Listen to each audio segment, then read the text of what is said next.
The Balaji classes के YouTube channel पर आप सभी स्टूडेंट्स का स्वागत है। आज का जो टॉपिक है वह है प्राचीन इतिहास का एक इम्पॉर्टेंट टॉपिक जिसका नाम है गौतम बुद्ध।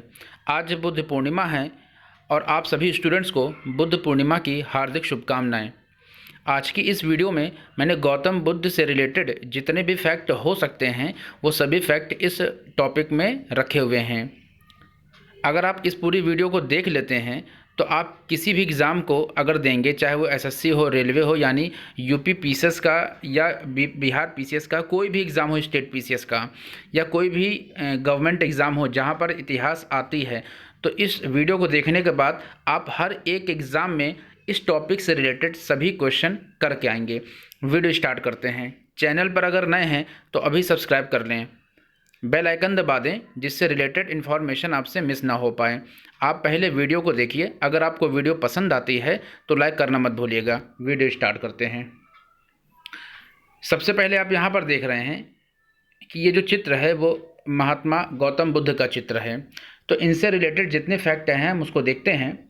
यहाँ पर सबसे पहले हम देखते हैं कि महात्मा गौतम बुद्ध का जन्म हुआ कब था और कहाँ पर हुआ था। तो इनका जन्म हुआ था कपिलवस्तु के निकट। कहाँ हुआ था? कपिलवस्तु के निकट लुम्बिनी में। कब हुआ था? तो 563 ईसा पूर्व में हुआ था।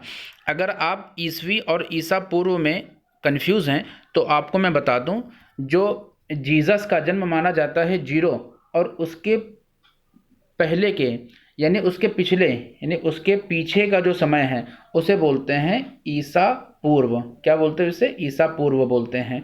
और 0 के इस समय का जो समय है यानी आगे का जो समय है इसे हम बोलते हैं ईसवी। जैसे इस समय चल रही है 2020 ईस्वी और गौतम बुद्ध का जन्म हुआ था 563 ईसा पूर्व। तो आई होप आपको ईसवी और ईसा पूर्व में अंतर समझ में आ गया होगा। तो इस प्रकार से गौतम बुद्ध का जन्म कपिलवस्तु के निकट लुम्बिनी में 563 ईसा पूर्व में हुआ था।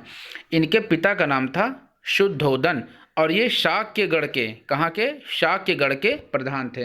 तो इस प्रकार इनके पिता का नाम, इनका जन्म स्थान, इनकी माता का नाम, तो इनकी माता का नाम था महामाया देवी।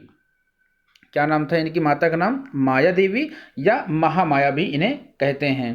तो इस प्रकार से इनके पिता का नाम शुद्धोधन, इनकी माता का नाम माया देवी अथवा महामाया। और ये जो महामाया इनकी माता थी तो ये कोलिया गणराज्य, कहाँ से? कोलिया गणराज्य में एक वंश था जिसका नाम था कोलिव वंश। उनकी कन्या थी। गौतम बुद्ध के बचपन का नाम अक्सर पूछ लेते हैं, तो गौतम बुद्ध के बचपन का नाम था सिद्धार्थ। क्या था? सिद्धार्थ था।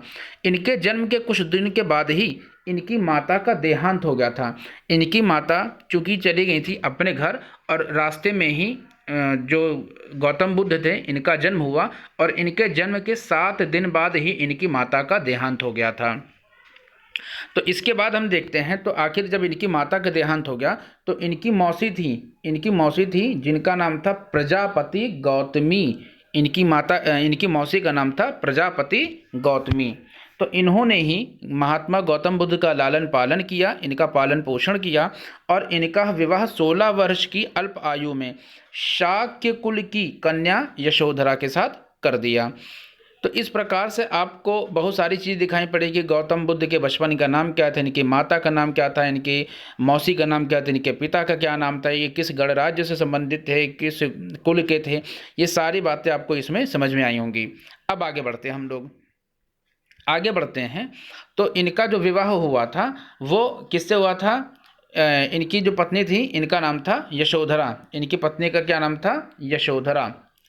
और उत्तरकालीन बौद्ध ग्रंथों में यशोधरा के कुछ और भी नाम बताए गए हैं। तो यशोधरा के कुछ और नाम जैसे गोपा है, बिंबा है, ये इनकी पत्नी यशोधरा के अन्य नाम हैं। और इनके पुत्र का नाम था राहुल। बुद्ध के जीवन में 4 दृश्यों का अत्यधिक प्रभाव पड़ा। यानी जब गौतम बुद्ध का हृदय परिवर्तन हुआ तो वो कुछ 4 दृश्यों को देखने के बाद इनका हृदय परिवर्तन हो गया था।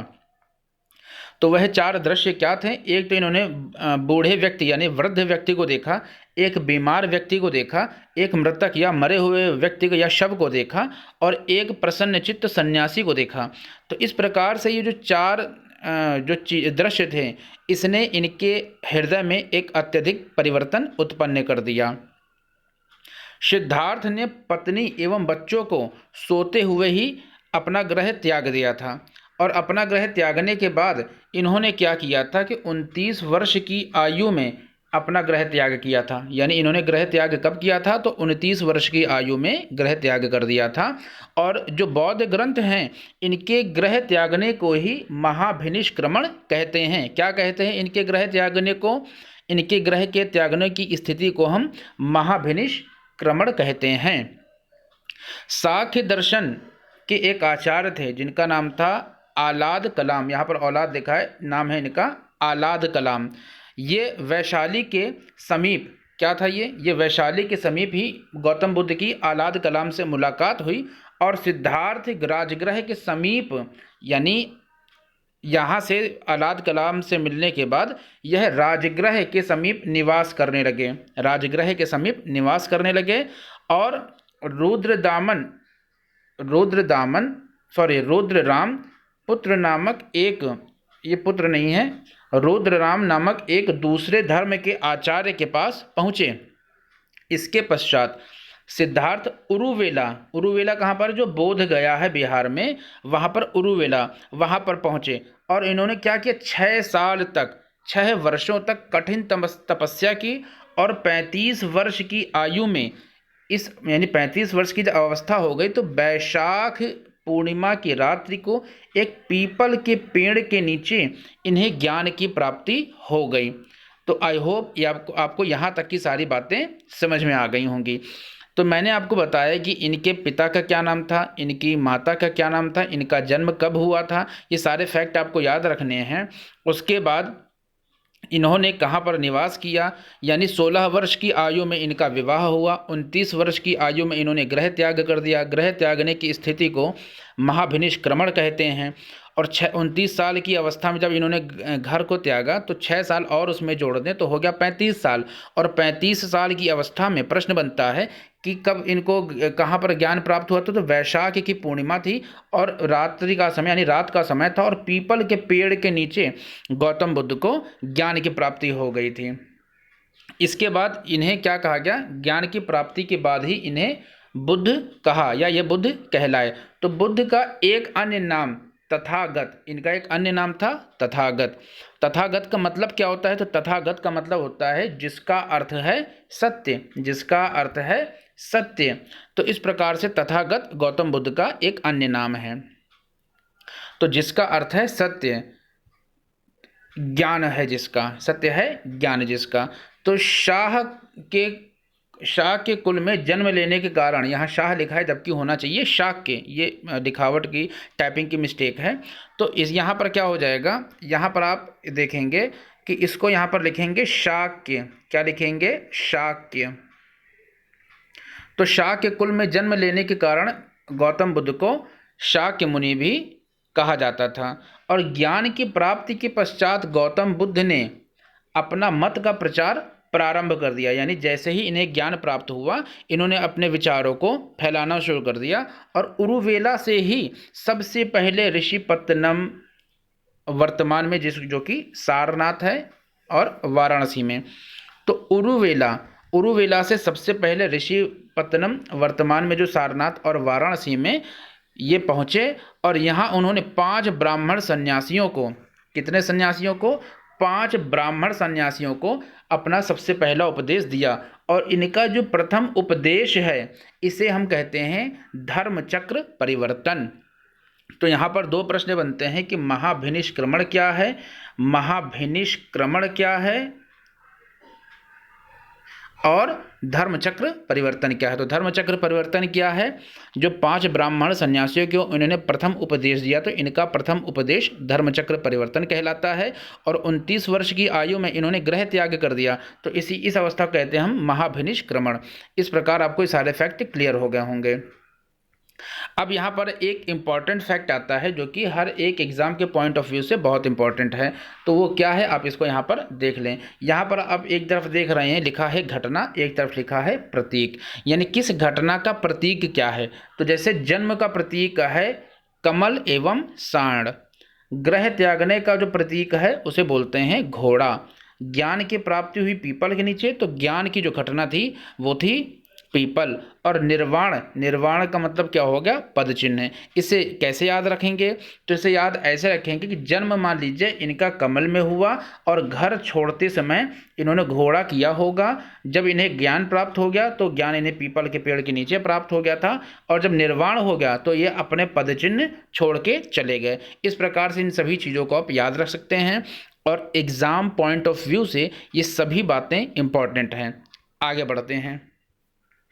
ज्ञान प्राप्ति के 8वें वर्ष, ज्ञान प्राप्ति के 8वें वर्ष गौतम बुद्ध ने वैशाली में अपने प्रिय शिष्य आनंद के कहने पर महिलाओं को भी संघ में प्रवेश की अनुमति दे दी, और बुद्ध की जो मौसी थी तथा विमाता संघ में प्रवेश करने वाली पहली महिला थी। तो आप यहाँ से प्रश्न बनता है कि वह पहली महिला का नाम क्या था जिसका संघ में प्रवेश हुआ था? तो वो थी गौतम बुद्ध की मौसी प्रजापति गौतमी।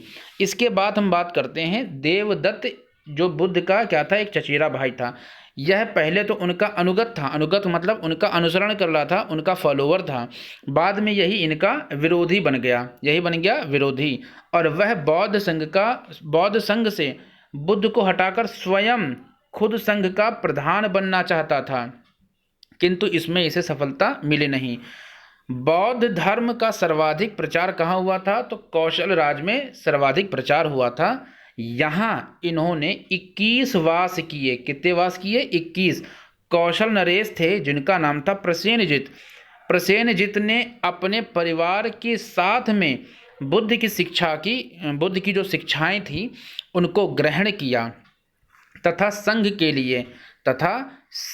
लिए पुब्बाराम नामक विहार बनवाया। क्या बनवाया? पुब्बाराम नामक विहार बनवाया।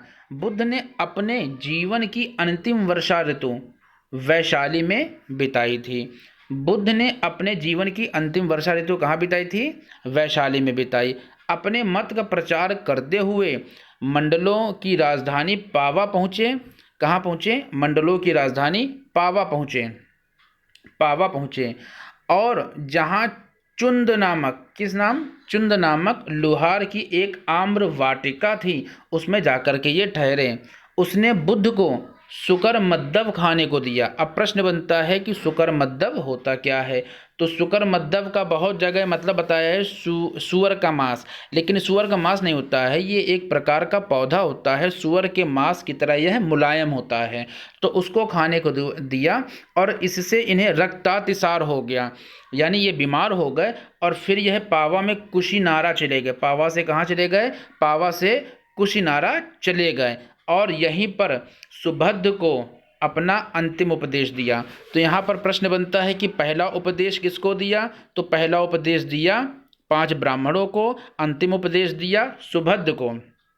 इसके बाद सुभद्र को जब अपना अंतिम उपदेश दिया, तो अंतिम उपदेश देने के बाद कुशीनारा, जो मलगढ़ राज्य की राजधानी है, 483 ईसा पूर्व में 80 वर्ष की अवस्था में इन्होंने शरीर त्याग दिया। बौद्ध ग्रंथों में इसे महापरिनिर्वाण कहते हैं। तो महाभिनिष्क्रमण क्या होता है आप जानते हैं। इसी प्रकार से महापरिनिर्वाण क्या होता है ये भी आपने समझ लिया होगा कि जब गौतम बुद्ध ने अपना शरीर त्याग दिया तो इस अवस्था को महापरिनिर्वाण कहा गया। बुद्ध के प्रथम उपदेश को धर्मचक्र परिवर्तन की संज्ञा दी जाती है। इनका यह उपदेश दुख के कारण, इसके अलावा इसके समाधान यानी दुख के समाधान से संबंधित था। इसे 4 आर्य सत्य कहा जाता है। यह कौन से हैं? एक है दुख, दूसरा दुख समुदाय, दुख निरोधगामिनी प्रतिपदा। यह 4 आर्य सत्य कहलाते हैं बुद्ध के। और बुद्ध के अनुसार दुख का मूल कारण अविद्या है, यानी अविद्या के विनाश का उपाय अष्टांगिक मार्ग है। और अष्टांगिक मार्ग यानी अष्ट माने 8, तो 8 मार्ग हैं जो इस प्रकार हैं। यह अष्टांगिक मार्ग कौन कौन से हैं? तो अष्टांगिक मार्ग को अगर हम देखें तो सम्यक दृष्टि, सम्यक संकल्प, सम्यक वाक, सम्यक कर्मात, सम्यक व्यायाम, सम्यक स्मृति, सम्यक समाधि, ये सभी जो हैं ये अष्टांगिक मार्ग हैं। एग्ज़ाम में सीधे अष्टांगिक मार्ग से रिलेटेड सारे फैक्ट पूछ लिए जाते हैं। बौद्ध धर्म के त्रिरत्न हैं, बात करते हैं त्रिरत्न की, तो इनके जो त्रिरत्न हैं बुद्ध धम्म संघ, त्रि मतलब तीन, तो एक बुद्ध धम्म और संघ, यह इनके त्रिरत्न हैं। बौद्ध धर्म संगीति में, यानी जो चतुर्थ बौद्ध धर्म संगीति हुई थी, यहीं पर बौद्ध धर्म स्पष्ट रूप से हीनयान और महायान में विभक्त हो गया था। किसमें किसमें विभक्त हो गया था? हीनयान में और महायान में। किसमें किसमें? हीनयान में और महायान में विभक्त हो गया था। कब? चतुर्थ बौद्ध संगीति में। चतुर्थ बौद्ध संगीति में जो बुद्ध समुदाय था, दो संप्रदायों में स्पष्ट रूप से हीनयान और महायान में बट गया था। इस वीडियो के अंत में मैं हीनयान और महायान से रिलेटेड सभी फैक्ट हैं, उनकी तुलना करके मैं आपको बताऊंगा किस प्रकार से वो सारी चीज़ें हैं। और जो बौद्ध संगीतियां हैं वो आप यहाँ पर देख रहे हैं कि 4 बौद्ध संगीतियां हुई थी। ये सारी फैक्ट अभी मैं आपको बताता हूँ। इसके साथ ही मैं आपको बता दूँ कि इस वीडियो के बाद आपको इससे रिलेटेड जितने भी MCQs या जो भी क्वेश्चन हैं, वो क्वेश्चन की पूरी 2 या 3 सीरीज़ मिलेगी। तकरीबन मैं आपको इस टॉपिक से रिलेटेड 50 से 100 क्वेश्चन तक मैं करवाऊंगा। तो आपका जिस प्रकार से आपका रिस्पॉन्स आएगा उसी प्रकार से आपको वो वीडियो आगे की मिलेगी। यहाँ पर हम देख लेते हैं तो बौद्ध संगीति क्या है। तो बौद्ध संगीति क्या होता है? किसी स्थान पर इन बौद्धिक लोगों का जो मीटिंग होती है उसे बौद्ध संगीति कहते हैं। तो प्रथम बौद्ध संगीति हुई थी 483 ईसा पूर्व में, राजगृह में हुई थी। अध्यक्ष थे इनके महाकश्यप और शासक था अजातशत्रु। इस संगीतियों को याद रखने का अभी मैं आपको एक फार्मूला बताऊंगा जिससे आप इसे आसानी से याद रख सकते हैं। इसके अलावा दूसरी संगीति हुई थी, आप यहाँ पर देखें तो दूसरी संगीति हुई थी कब? तो दूसरी संगीति हुई थी 383 ईसा पूर्व में। वैशाली स्थान था, अध्यक्ष थे सुबुकामी और शासक था कालाशोक। इसके अलावा तीसरी की बात करते हैं तो 247 स्थान था पाटलिपुत्र, जो कि आज का पटना है, वर्तमान का पटना है। अध्यक्ष था मोगलीपुत्र और शासक था अशोक। चतुर्थ जो संगीति जिसका मैंने आपको बताया कि 2 संप्रदाय हीनयान और महायान में यह बट गया था। ईसा की प्रथम शताब्दी में बौद्ध संगीति, चतुर्थ बौद्ध संगीति हुई थी। ईसा की प्रथम शताब्दी में, यानी मैंने 0 बताया, 0 से 100 ईयर और प्लस कर दें। बौद्ध संगीति हुई थी, स्थान था कुंडलवन, अध्यक्ष थे वसुमित्र और शासक थे कनिष्क। यहाँ पर आप देख सकते हैं इसे याद कैसे रखें। तो 483 आप याद ही रख सकते हैं, इंपॉर्टेंट डेट है, आप ये सब जानते हैं इस डेट को। तो 483 के 100 साल बाद 383, 383 के बाद 247 आप याद रखेंगे और ईसा से 100 वर्ष और जोड़ देंगे तो हो जाएगा ईसा की प्रथम शताब्दी। तो इस प्रकार से आपने प्रथम, द्वितीय, तृतीय, चतुर्थ क्रम याद रखें, इनके वर्ष को याद रखें। अब इनके जो शासक हैं, शासक से रिलेटेड प्रश्न पूछते हैं, इसको आप याद रखें। तो इसको बोलते हैं, जैसे आप इसमें आपको स्थान और शासक ये दोनों याद हो जाएंगे। तो ये फार्मूला आप समझ लें यहाँ पर, इसे बोलते हैं, आप यहाँ पर देखें, इसे बोलते हैं रावय पाकू अका अक, रावय पाकू अका अक। तो रा से राजगृह, ये आप देख रहे हैं, वैशाली पाटलिपुत्र और कू से कुंडलवन। तो इस प्रकार से यह स्थान हो गए। और अका यानी पहला अजातशत्रु, का से कालाशोक, आ से अशोक और का से कनिष्क। इस प्रकार से आपको स्थान और उसके शासक याद हो गए होंगे। आगे बढ़ते हैं। मैंने आपको बताया कि चतुर्थ बौद्ध संगीति में हीनयान महायान 2 संप्रदायों में विभाजित हो गया था। बौद्ध साहित्य को त्रिपिटक कहा गया, बौद्ध साहित्य को त्रिपिटक कहा जाता है। यह पाली भाषा में रचित है। बुद्ध के महापरिनिर्वाण के पश्चात उनकी शिक्षाओं को संकलित कर 3 भागों में बांट दिया गया। इन्हें ही त्रिपिटक कहा जाता है। यह हैं विनय पिटक, सुत्त पिटक और अभिधम्म पिटक। विनय पिटक, सुत्त पिटक, अभिधम्म पिटक।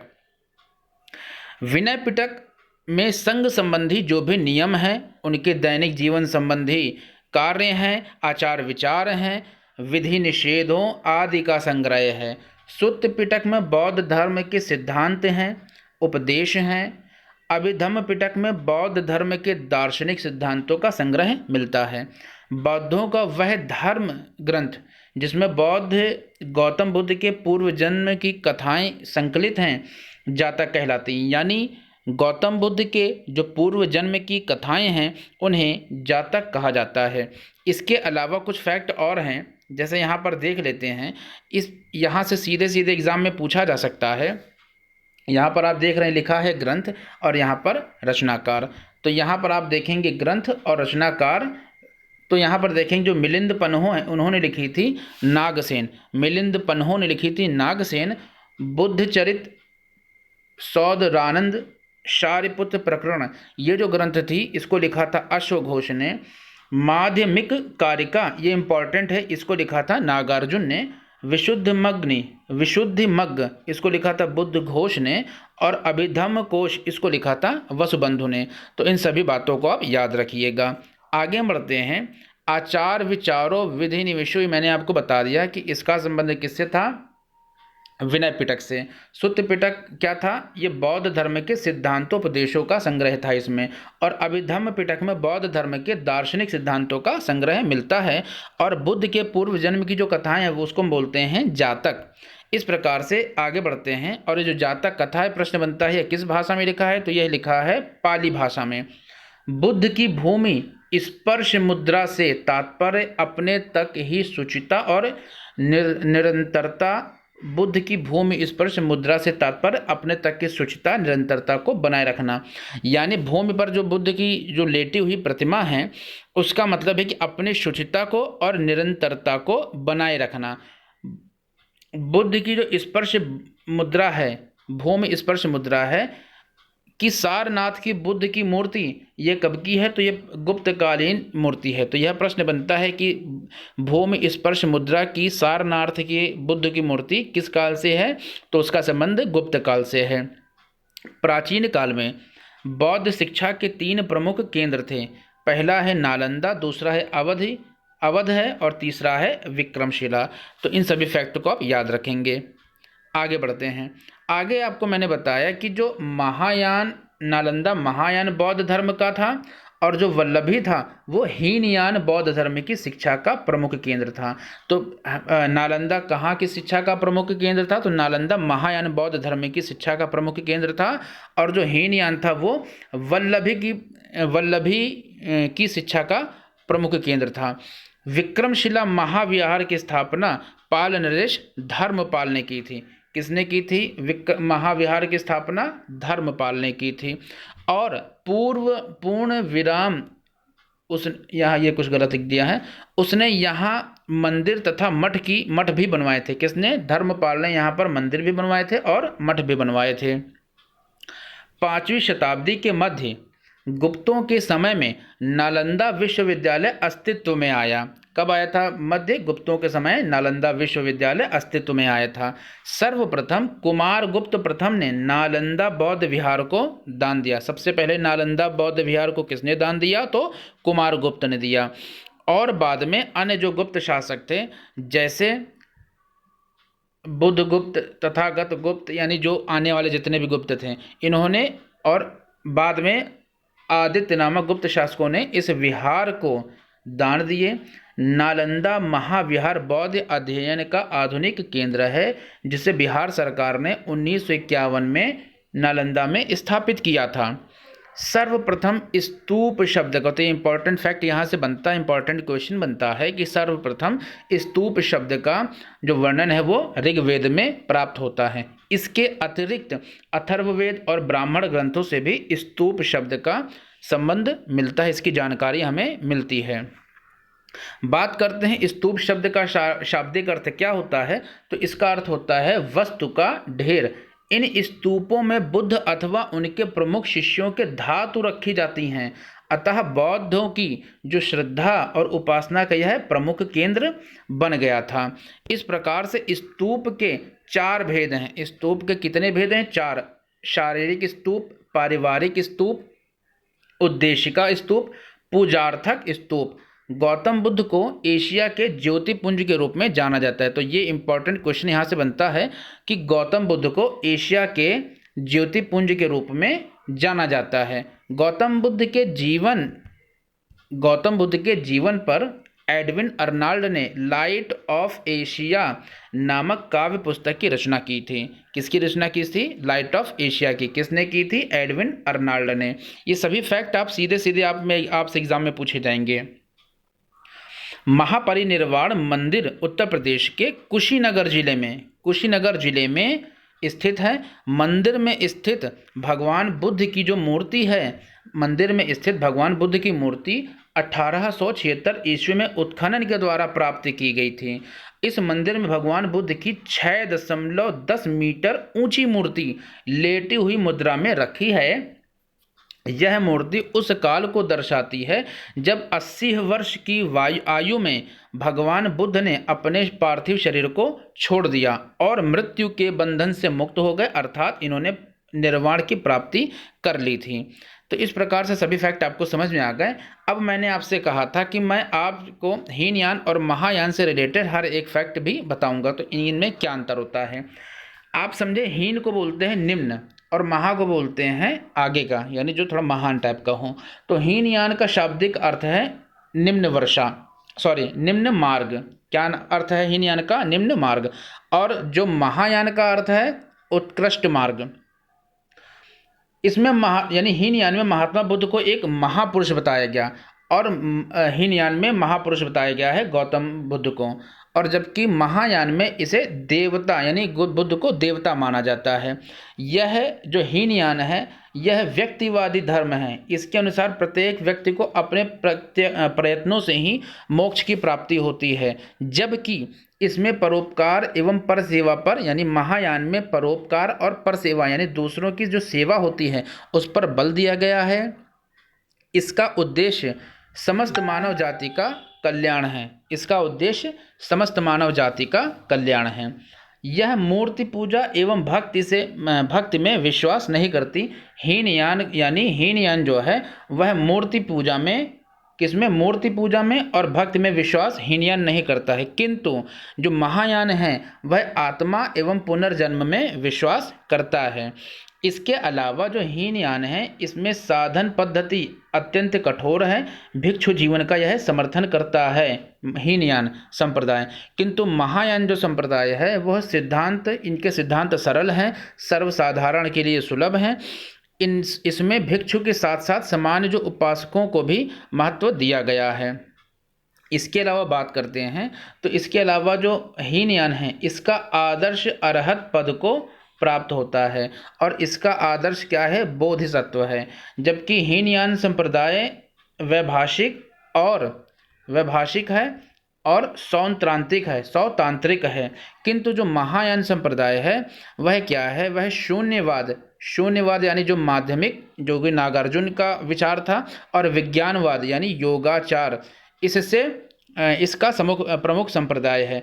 तो इस प्रकार से आज की सारी वीडियो मैंने आपको पूरा सब बताया है कि किस प्रकार से जो गौतम बुद्ध उनका जन्म कब हुआ, उनके माता पिता का नाम, इनकी मृत्यु और इनके जीवन की जो तिथि है, कब इन्होंने गृह त्यागा, किस उम्र में त्यागा, इनकी पत्नी का नाम, इनके बच्चों का नाम, किस प्रकार से इनका पहला उपदेश था, त्रिपिटक क्या था, महाभिनिष्क्रमण, महापरिनिर्वाण, संप्रदाय, संगीतियाँ, ग्रंथ, हर एक फैक्ट मैंने आपको इस वीडियो में बताए हैं। आई होप आपको ये वीडियो पसंद ज़रूर आएगी। अगर आपको वीडियो पसंद आती है तो आपका बहुमूल्य जो कमेंट है उसको ज़रूर करिएगा, क्योंकि आपके कमेंट को देखने के बाद मेरा जो उत्साह बढ़ता है और मैं और अच्छे से वीडियो बनाने की कोशिश करता हूँ। Thanks for watching this video. मिलते हैं इसी प्रकार की एक नेक्स्ट वीडियो में। इसकी जो नेक्स्ट वीडियो होगी वो इस टॉपिक से रिलेटेड MCQs या प्रश्न उत्तर होंगे जो कि आपके एग्ज़ाम पॉइंट ऑफ व्यू से आपके लिए इम्पॉर्टेंट हो गए। ठीक है, मिलते हैं आपसे अगले वीडियो में। तब तक के लिए जय हिंद, जय भारत।